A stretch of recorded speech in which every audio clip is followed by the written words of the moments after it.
पहला अध्याय प्रकाश के परावर्तन का ये दूसरा भाग नोट्स है।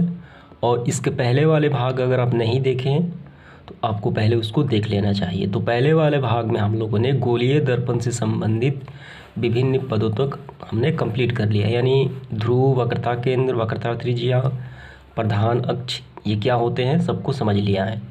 तो आगे बढ़ते हुए हम स्टार्ट करेंगे गोलीय दर्पण का फोकस तथा फोकस दूरी। तो आइए नोट्स दूसरे में हम आगे बढ़ते हैं। गोलीय दर्पण का फोकस तथा फोकस दूरी। तो गोलीय दर्पण जो होते हैं वो दो प्रकार के होते हैं, अवतल दर्पण तथा उत्तल दर्पण, यानी दोनों में ही हमें फोकस क्या होती है और उनकी फोकस दूरी क्या होती है ये हमें समझना होगा। तो सबसे पहले हम अवतल दर्पण समझेंगे और उसके पश्चात उत्तल दर्पण। तो गोलीय दर्पण में हम देखेंगे अवतल दर्पण का फोकस तथा फोकस दूरी। तो ये रहा अवतल दर्पण और ये कहलाता है इसका फोकस, और P से लेके F तक जो दूरी होती है वो कहलाती है फोकस दूरी, और इसे F से सूचित किया जाता है। तो यहाँ देखिए, तो अवतल दर्पण के जो इसे कहा जाता है प्रधान अक्ष, तो इसके समानांतर एक आपतित किरण आ रही है AB, और दर्पण से टकराने के बाद ये निकल जाती है फोकस से, ठीक है। और यहाँ भी देखिए नीचे से भी एक आपतित किरण आ रही है और ये दर्पण से टकराने के बाद ये भी निकल जाती है फोकस से, यानी जो भी मुख्य अक्ष के समानांतर आपतित किरण आती है वो दर्पण से टकराने के बाद फोकस से ही निकल जाती है। इसको हम इस प्रकार कह सकते हैं, अगर दर्पण के मुख्य अक्ष के समानांतर कोई आपतित किरण आती है और दर्पण से टकराने के बाद जिस बिंदु से निकल जाती है तो वो कहलाता है फोकस, ठीक है। तो यहाँ आपको ध्यान देना है, ये रहा आपतित किरण और ये परिवर्तित किरण। तो आपतन से यहाँ पे बन रहा है आपतन कोण I और ये परिवर्तन कोण R, ये दोनों कोण आपस में बराबर होते हैं, ये हो गया अविलंब, ठीक है। ये अवतल दर्पण में किसी अवतल दर्पण का फोकस उसके मुख्य अक्ष पर वह बिंदु है जहाँ मुख्य अक्ष के समानांतर आती किरणें परिवर्तन के बाद मिलती हैं, ठीक है। तो यहाँ देखिए, तो यहाँ मुख्य अक्ष के समानांतर एक आपतित किरण आती है और दर्पण से टकराने के बाद ये निकल जाती है, लेकिन ये फोकस से आती हुई प्रतीत होती है। तो हम उत्तल दर्पण में ये कह सकते हैं फोकस के बारे में, किसी उत्तल दर्पण का फोकस उसके मुख्य अक्ष पर वह बिंदु है जहाँ से मुख्य अक्ष के समानांतर आती किरणें दर्पण से परिवर्तन के बाद आती हुई प्रतीत होती हैं। देखेंगे हम इसका अगला बिंदु।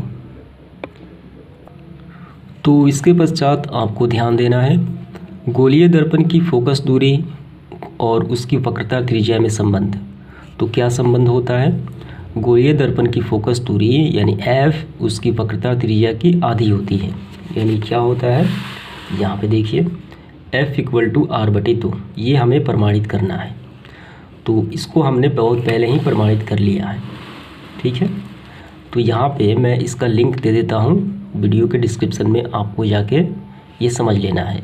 ये काफ़ी महत्वपूर्ण है परीक्षा के दृष्टिकोण से और इसे प्रमाणित करना भी काफ़ी आसान है। दर्पण के लिए किरण आरेखों की बनावट।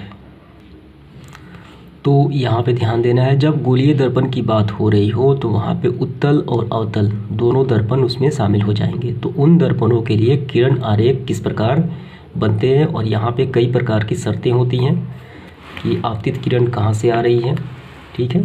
तो यहाँ देखिए पहला शर्त हम देख लेते हैं, मुख्य अक्ष के समानांतर आपतित किरण अगर आएगी किसी गोलीय दर्पण में तो परिवर्तन के बाद वो कहाँ किस बिंदु से गुजरेगी ये हमें बताना होता है। तो पहला देखिए, इसके बाद देखिए दूसरा क्या है, फोकस की दिशा में आपतित किरण, इसका परिवर्तन कहाँ होता है ये भी हमें बताना है, तो वो देख लेते हैं। इसके बाद तीसरा देखिए, इसके बाद चौथा है।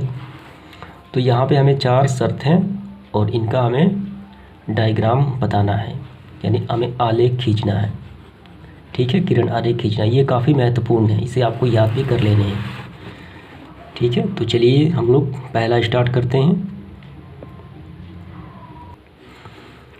गोलीय दर्पणों के लिए किरण आरेख की बनावट। तो जो शर्त होगा वो दोनों प्रकार के दर्पण के लिए होगा, उत्तल के लिए भी और अवतल के लिए भी। तो सबसे पहले हम अवतल देख लेते हैं। अगर मुख्य अक्ष के समानांतर कोई आपतित किरण आती है तो उसका परिवर्तन कहाँ से जाएगा, किस बिंदु से जाएगा ये बताना है। तो यहाँ देखिए ये क्या है, अवतल दर्पण है। तो मुख्य अक्ष के समानांतर ये हो गया इसका मुख्य अक्ष P और C, इसे मुख्य अक्ष कहा जाता है, ठीक है। और इसके बेसिक बातों को हमने बहुत इससे पहले वाले नोट्स में हमने समझ लिया है। तो इसको मुख्य अक्ष कहा जाता है। तो इसके समानांतर एक आपतित किरण आ रही है, इसको हम नाम भी दे सकते हैं AB। ये आ रही है और दर्पण से टकराने के बाद, ठीक है, तो कहाँ ये परिवर्तित हो जा रही है, इसका परिवर्तन होता है, ये F से निकल जाती है और ये हो गया इसका विलंब। तो एंगल बन रहा है I और यहाँ पे R, ये दोनों आपस में बराबर होते हैं। तो आपको ये याद रखना है कि अवतल दर्पण हो तो उससे फोकस से होकर निकल जाती है आपतित किरण। कब? जब आपतित किरण मुख्य अक्ष के समानांतर हो, अगर दर्पण अवतल हो तो वो फोकस से होकर निकल जाती है, वास्तविक तौर पे निकल जाती है। ये बात हमेशा याद रखनी है। इसके बाद देखेंगे यही शर्त हम उत्तल दर्पण में। तो ये रहा उत्तल दर्पण। तो ये मुख्य अक्ष है और इसके समानांतर एक आपतित किरण आ रही है और दर्पण से टकराने के बाद उसी साइड निकल जाती है, लेकिन ये ऐसा प्रतीत होता है ये फोकस से आ रही है। तो आपको क्या लिखना है? आपको लिखना है दर्पण अगर उत्तल हो, ठीक है, तो उसके फोकस से आती प्रतीत होती है। दूसरा देखिए, फोकस की दिशा में अगर आपतित किरण आ रही है तो उसका परिवर्तन किस दिशा में होता है ये बताना है। तो ये होता है, यहाँ देखिए, जब कोई आपतित किरण F की यानी फोकस की दिशा में आपतित हो रही हो, आ रही हो, तो वो परिवर्तन के बाद दर्पण के मुख्य अक्ष के समानांतर निकल जाती है, चाहे उत्तल हो चाहे अवतल हो। तो सबसे पहले हम अवतल में देख लेते हैं। तो यहाँ से देखिए, एक आपतित किरण फोकस की दिशा में आ रही है, ये फोकस से गुजरी और ये दर्पण से टकरा के ये मुख्य अक्ष हो गया, इसके समानांतर ये आमने सामने होकर निकल जाती है, ठीक है। और यही बात यहाँ देखिए, उत्तल दर्पण में ये फोकस से एक आपतित किरण फोकस की दिशा में आ रही है, ठीक है, ये दर्पण से टकराई और ये मुख्य अक्ष के यानी प्रधान अक्ष के समानांतर ऐसे निकल गई। तो ये बात आपको याद रखनी है। कौन सा शर्त? इस शर्त में, और ये बात आपको याद रखनी है। तो चलिए इसका देखते हैं तीसरा शर्त। तो तीसरे में आपको देखना है वक्रता केंद्र की दिशा में आपतित किरण। जब कोई आपतित किरण, ये रहा वक्रता केंद्र की दिशा में आती है, तो वो दर्पण से टकराने के बाद उसी पथ पे वापस लौट जाती है, ठीक है, चाहे उत्तल हो चाहे अवतल हो। तो आपको ये बात लिखनी है, वक्रता केंद्र से आती हुई आपतित किरण दर्पण से टकराने के बाद ठीक उसी पथ पे लौट जाती है। तो ये तो रहा अवतल में और ये रहा उत्तल में। यहाँ देखिए, ये वक्रता केंद्र की दिशा में आ रही है आपतित किरण, ये दर्पण से टकरा गई और इसी पथ पे वापस लौट जाती है। तो चलिए इसके बाद देखते हैं इसका चौथा शर्त। चौथे में है, अगर आपतित किरण ध्रुव के दिशा में आपतित हो रही हो, यानी ध्रुव की दिशा में आपतित किरण अगर आ रही हो तो उसका कहाँ परिवर्तन होता है? तो ये रहा अवतल दर्पण। तो एक आपतित किरण, ये रहा दर्पण का ध्रुव, ये आ रही है और दर्पण से टकराने के बाद ऐसे निकल जाती है, ठीक है। तो ये क्या होगा? तो ये क्या हुआ? ये हुआ मुख्य अक्ष के समानांतर ये दो बराबर एंगल में ये बट जाते हैं, यहाँ पे I और यहाँ पे R, कोण I कोण R, ये दोनों आपस में बराबर हो जाते हैं। तो आपको ये लिखना है, ध्रुव की दिशा में आती आपतित किरण का प्रधान अक्ष के साथ कोण I तथा कोण R बनाती है। ये रहा उत्तल, ध्रुव की दिशा में आई आपतित किरण, ये टकराई और ये मुख्य अक्ष से ये एंगल बना दी। तो आपतन कोण से देखिए बनाती है I और ये परिवर्तन से बनाती है R। तो इसके बाद है गोलीय दर्पण से बने प्रतिबिंब। गोलीय दर्पण में उत्तल और अवतल दोनों शामिल हैं। तो यहाँ देखिए, हम किरण आरेखों द्वारा किसी गोलीय दर्पण से मुख्य अक्ष पर विभिन्न दूरियों पर रखी वस्तु के प्रतिबिंबों की स्थिति, आकार तथा प्रकृति जान सकते हैं, ठीक है। तो यहाँ पे कुछ संकेत दिए हैं, इसका क्या मतलब होता है। P जो दिखाई पड़े ये दर्पण का ध्रुव कहलाता है। जैसे यहाँ देखिए, ये क्या है, ये दर्पण का ध्रुव हो गया, ये फोकस हो गया, ये वक्रता त्रिज्या हो गई। इसके बाद C मतलब दर्पण का वक्रता केंद्र, ठीक है। C मतलब क्या होता है? दर्पण का वक्रता केंद्र। जैसे कि ये रहा, ये वक्रता केंद्र हो जाती है। F का मतलब होता है दर्पण का फोकस, PC का मतलब होता है दर्पण का मुख्य अक्ष। ये जो दिख रहा है ये P और C, ये दर्पण का मुख्य अक्ष या प्रधान अक्ष कहा जाता है। इसके बाद देखिए AB मुख्य अक्ष पर रखी कोई वस्तु होती है। जब कोई वस्तु रखी जाती है तो उसे AB द्वारा सूचित किया जाता है, ठीक है। जैसे में कि यहाँ देखिए, यहाँ पे वस्तु रखी गई है फोकस और ध्रुव के मध्य में A और B, और इसका प्रतिबिंब बन रहा है ये दर्पण के पीछे इतना बड़ा। तो इसके बाद देखिए A' और B' मुख्य अक्ष पर बना वस्तु का प्रतिबिंब। तो AB वस्तु का प्रतिबिंब ये बना A' और B'। तो ये तो कुछ संकेत थे। इसके बाद हम लोग देखेंगे गोलीय दर्पण में अवतल दर्पण के सामने विभिन्न दूरियों पर रखी वस्तु का प्रतिबिंब कैसे बनता है, जब वस्तु को अलग अलग स्थिति पे रखा जाता है। तो इन सभी को आपको याद भी रखने हैं। तो यहाँ देखिए पहला स्थिति देखिए, जब वस्तु अवतल दर्पण के फोकस और ध्रुव के बीच स्थित हो। ये रहा ध्रुव और ये रहा फोकस, और वस्तु यहाँ पे है AB।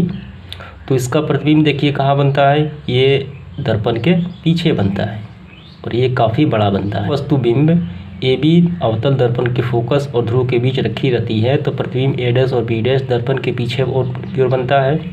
यहाँ पे चित्र पे बताया गया है। यह प्रतिबिंब काल्पनिक, सीधा और आवर्धित अर्थात वस्तु से बड़ा होता है। ये रहा काफ़ी बड़ा है। इसके बाद दूसरा जो है, जब वस्तु अवतल दर्पण के फोकस पर स्थित हो। तो ये रहा अवतल दर्पण और वस्तु यहाँ पे रखी गई है फोकस पे, तब इसका प्रतिबिंब कहाँ बनेगा।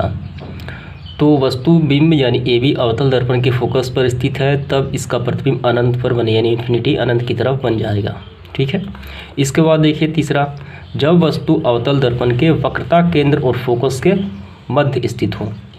ये रहा वक्रता केंद्र और ये रहा फोकस, तो वस्तु को यहाँ पे रखा गया इसके बीच में, तब इसका प्रतिबिंब कहाँ बनेगा।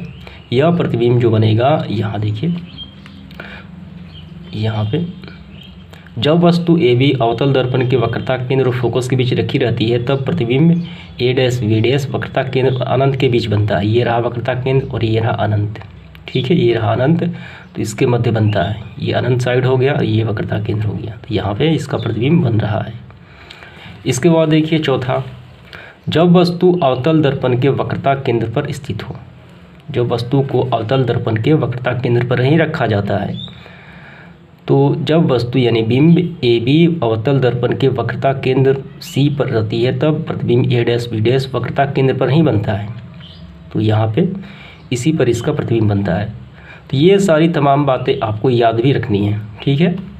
इसके बाद देखते हैं पांचवा, और ये सवाल भी पूछे जाते हैं कि जब अवतल दर्पण में वस्तु को वक्रता केंद्र पर रखा जाता है तो उसका प्रतिबिंब कहाँ बनता है, किस स्थिति में बनता है, ये सारे पूछे जाते हैं। इसके बाद देखिए 5 नंबर, जब वस्तु अनंत और अवतल दर्पण के वक्रता केंद्र के बीच स्थित हो, ठीक है। जब वस्तु कहाँ पे, अनंत और अवतल दर्पण के वक्रता केंद्र के बीच स्थित हो। ये रहा वक्रता केंद्र और ये रहा अनंत इस साइड, इसके बीच में वस्तु रखी गई है, तब इसका प्रतिबिंब कहाँ बनता है। तो ये देख लेते हैं यहाँ पे, यह प्रतिबिंब वास्तविक, उल्टा और वस्तु से छोटा बनता है। और कहाँ बनता है, तब प्रतिबिंब A' B' दर्पण के वक्रता केंद्र C और फोकस के बीच बनता है। वक्रता केंद्र के मध्य बनता है और इससे काफ़ी छोटा बनता है, ठीक है। इसके बाद देखिए 6 नंबर, जब वस्तु अनंत पर स्थित हो। जब कोई वस्तु यहाँ पे अनंत पर रखी जाती है तो ये दर्पण से टकराने के बाद इसकी आपतित किरण ये दर्पण से परिवर्तित होकर फोकस तल पर एक बिंदु पर मिलती है, ठीक है। तो ये फोकस तल पर ही इसका प्रतिबिंब यहाँ पे इमेज बनता है अनंत से आती हुई वस्तुओं का। तो यहाँ पे देखिए, यहाँ पे अवतल दर्पण से बने प्रतिबिंबों की स्थिति, प्रकृति और उनका आकार यानी साइज, विभिन्न स्थिति में यानी प्रतिबिंब की स्थिति, वस्तु का जो आभासी और वास्तविक बनता है, ये सारे यहाँ पे बताए गए हैं। तो ये आपको याद कर लेना है, ठीक है, काफ़ी महत्वपूर्ण है। इसके बाद हम लोग देखेंगे यहाँ पे अवतल दर्पण के उपयोग। अवतल दर्पण के क्या उपयोग होते हैं, तो इसका उपयोग पहला होता है, यहाँ देखिए हजामत यानी दाढ़ी बनाने में इसका उपयोग किया जाता है। इसके बाद यहाँ पे टॉर्च, वाहनों के हेडलाइटों तथा सर्च लाइटों में अवतल दर्पण का उपयोग किया जाता है। हेडलाइट यहाँ पे है, ठीक है, साइड मिरर नहीं है, आगे वाला जो हेडलाइट होता है, सर्च लाइट होता है, उसमें ये अवतल दर्पण का प्रयोग किया जाता है। देखिए इसके बाद रोगियों के नाक, कान, गले, दांत आदि की जांच में भी इसका उपयोग किया जाता है। और भट्टियों में सूर्य से आती ऊष्मा ऊर्जा को बड़े बड़े अवतल दर्पणों द्वारा छोटी जगह पर केंद्रित किया जाता है और इससे प्राप्त ऊष्मा कई प्रकार के उपयोग में प्रतिबिंब का बनना। तो आपको ये ध्यान देना है कि उत्तल दर्पण में जो प्रतिबिंब बनता है वो सदा आभासी बनता है, यानी काल्पनिक बनता है और वस्तु से छोटा बनता है। और अवतल दर्पण में आभासी और वास्तविक दोनों बनता है, सीधा और उल्टा दोनों बनता है, लेकिन इसमें सिर्फ आभासी ही बनता है और ये वस्तु से छोटा बनता है। ये बात आप ध्यान रखनी है। और ये दर्पण के पीछे बनता है। तो उत्तल दर्पण द्वारा जो प्रतिबिंब बनता है इसका किरण आरेख यहाँ पे बताया गया है। यहाँ देखिए, वस्तु दर्पण के सामने रखी गई है तो प्रतिबिंब बनता है दर्पण के पीछे, ये रहा। ठीक है, ये दर्पण से फोकस से आती हुई प्रतीत होती है और ये वक्रता केंद्र से आती प्रतीत होती है, यानी ये आभासी प्रतिबिंब हमेशा बनाता है। इसके बाद देखेंगे हम लोग उत्तल दर्पण का उपयोग। उत्तल दर्पण का उपयोग जो होता है, स्कूटर, मोटर कार, बस इत्यादि उत्तल दर्पण के जो साइड मिरर होते हैं पीछे की वस्तुओं को देखने के लिए, क्योंकि ये काफ़ी विस्तृत दृष्टि क्षेत्र बनाता है। ये कम साइज में ज़्यादा वस्तुओं को दिखा देता है और ये एक समतल दर्पण से कंपेयर किया गया है, तुलना की गई है। ये काफ़ी विस्तृत दृष्टि क्षेत्र नहीं बना पाता, ये काफ़ी संकीर्ण यानी कम दृष्टि क्षेत्र बनाता है। तो पहला तो उपयोग हो गया साइड मिरर में। इसके बाद तो इसके पश्चात हम लोग समझेंगे चिन्ह परिपाटी का नियम। ये काफ़ी महत्वपूर्ण है न्यूमेरिकल्स को हल करने के लिए। तो आइए इसको समझ लेते हैं, आखिर चिन्ह परिपाटी का नियम क्या होता है। तो सबसे पहले यहाँ देखिए, यहाँ दो शर्त हैं। दर्पण के मुख्य अक्ष के को जो निर्देशांक होते हैं x और x डैश अक्ष माना जाता है और यहाँ पे सभी दूरियों गोलीय सभी जो दूरियाँ होती है गोलीय दर्पण के ध्रुव से मापी जाती है, अर्थात ध्रुव P को मूल बिंदु माना जाता है। ठीक है, तो आइए इसको समझते हैं। तो यहाँ देखिए, तो ये चिन्ह परिपाटी हम लोग समझेंगे। तो आपने गणित में क्या पढ़ा है? आपने गणित में आलेख में पढ़ा है कि इस तरफ की जो दूरियाँ होती हैं x, ये प्लस में ली जाती है और इस तरफ ऋण में ली जाती है। ठीक है, ऊपर प्लस में और नीचे ऋण में। बस यही तो यहाँ पे लागू होगी चिन्ह परिपाटी में, यानी ये मुख्य बिंदु है क्योंकि सभी दूरियों को P से मापा जाता है। जब दर्पण के हम दाईं तरफ जाएंगे तो ये प्लस में होगा और जब हम बाईं तरफ जाएंगे तो ये ऋण में होगा। ऊपर की तरफ प्लस में और नीचे ऋण में हो जाएगा। तो यहाँ पे आपको कुछ बातें ध्यान देनी है। ये देखिए, ये हो गया अवतल दर्पण और इसका ध्रुव ये रहा। तो इसे दर्पण का ध्रुव कहा जाता है और P द्वारा सूचित किया जाता है। तो P से F की जो दूरी होती है इसे कहा जाता है फोकस दूरी और इसे स्मॉल f से दर्शाया जाता है। ठीक है, और P से F तक जितनी दूरी होती है उतनी ही दूरी F से C तक होती है। तो इसे क्या कहा जाता है? इसे कहा जाता है वक्रता केंद्र और इसे कहा जाता है क्या? वक्रता त्रिज्या। इसे R द्वारा सूचित किया जाता है।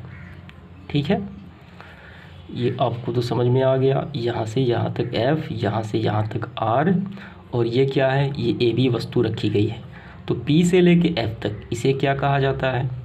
इसे कहा जाता है वस्तु दूरी। इसे U से सूचित किया जाता है। ठीक है, जब इसका प्रतिबिंब बनेगा, अगर इसका प्रतिबिंब यहाँ बने, फोकस पे बने यहाँ पे, तो प्रतिबिंब को V से सूचित किया जाता है। ये बात आपको ध्यान रखनी है। इसके बाद ये अवतल दर्पण है। तो अवतल दर्पण में जब हम यहाँ से देखेंगे ध्रुव से, तो इस तरफ की जो दूरियाँ होंगी सब ऋण में ली जाती हैं। देखिए, इस तरफ की क्या ली जाती हैं? ऋण में ली जाती है। तो अवतल दर्पण में फोकस हमेशा क्या हो जाएगा? ऋणात्मक हो जाएगा। यहाँ देखिए, वस्तु कहाँ रखी गई है? ये दर्पण से इस तरफ रखी गई है, यानी AB वस्तु रखी गई है। तो वस्तु को हमेशा U से दर्शाया जाता है, तो ये माइनस में हो जाएगा जब हम न्यूमेरिकल बनाएंगे तो। और प्रतिबिंब भी बनता है इसी साइड। ठीक है, तो ये भी यानी इस साइड बनता है, तो ये भी क्या हो जाएगा? ये भी माइनस में हो जाएगा। F फोकस क्या कहाँ है? देखिए, फोकस तो इस तरफ है, फोकस इस तरफ है, यानी F ये भी क्या है? ये भी माइनस में है। तो अवतल दर्पण में सभी को माइनस में लिया जाता है। ठीक है, अब आइए देख लेते हैं उत्तल दर्पण में। अब यहाँ देखिए, जब हम यहाँ से देखेंगे इस ध्रुव से, ठीक, तो ध्रुव से वस्तु को कहाँ रखा गया है? यानी वस्तु को सूचित किया जाता है U से। तो वस्तु को यहाँ से इस तरफ रखा गया है, तो इस तरफ की दूरियाँ ली जाती है माइनस में। तो ये वस्तु माइनस में। एक बात आपको ध्यान रखनी है, उत्तल हो चाहे अवतल हो, दोनों में वस्तु हमेशा माइनस में ही ली जाती है। यह मैंने आपको दिखाया अवतल के लिए, यहाँ देखिए वस्तु माइनस में, और इसके लिए भी वस्तु माइनस में। तो ये बात ध्यान रखनी है, उत्तल और अवतल में वस्तु को हमेशा माइनस में लिया जाता है।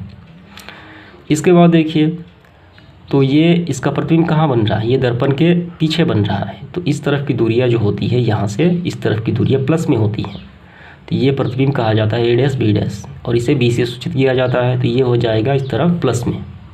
ध्यान देना है, ये उत्तल दर्पण में ही होता है, सिर्फ प्लस में। फोकस कहाँ है, देखिए फोकस तो इस तरफ है, तो ये भी फोकस हो जाएगा प्लस में, और इसका प्रतिबिंब भी बन रहा है प्लस में। सिर्फ इसका वस्तु रखी जाती है माइनस में। ठीक है, ये काफ़ी महत्वपूर्ण है न्यूमेरिकल्स को हल करने के लिए। उम्मीद करता हूँ ये बात आपको समझ में आ गई होगी। तो चलिए इसके बाद देखते हैं इसका अगला बिंदु। जब हम न्यूमेरिकल्स हल करेंगे, इसे कहा जाता है दर्पण सूत्र। इसी के माध्यम से न्यूमेरिकल को हल किया जाता है, ये आपको याद रखने हैं। इसके बाद हम लोग देखेंगे आवर्धन। प्रतिबिंब की ऊंचाई और वस्तु की ऊंचाई के अनुपात को आवर्धन कहा जाता है, यानी इसे m द्वारा सूचित किया जाता है। आवर्धन इक्वल टू प्रतिबिंब की ऊंचाई बटे वस्तु की ऊंचाई, h डैश बटे h, और इसका फार्मूला ये रहा m equal to minus v बटे u। ठीक है, तो इस तरीके से ये नोट्स समाप्त होता है, और इस अध्याय का न्यूमेरिकल्स जो है ये पहले से हल कर दिया गया है, संपूर्ण न्यूमेरिकल जितने भी क्वेश्चन हैं। तो इस वीडियो के डिस्क्रिप्शन में लिंक मिल जाएगा, या चैनल के प्लेलिस्ट पे जाके आप न्यूमेरिकल को इस चैप्टर का हल कर सकते हैं। काफ़ी आसानी से बताया गया है। ठीक है, मिलते हैं इसके अगले वीडियो में। धन्यवाद।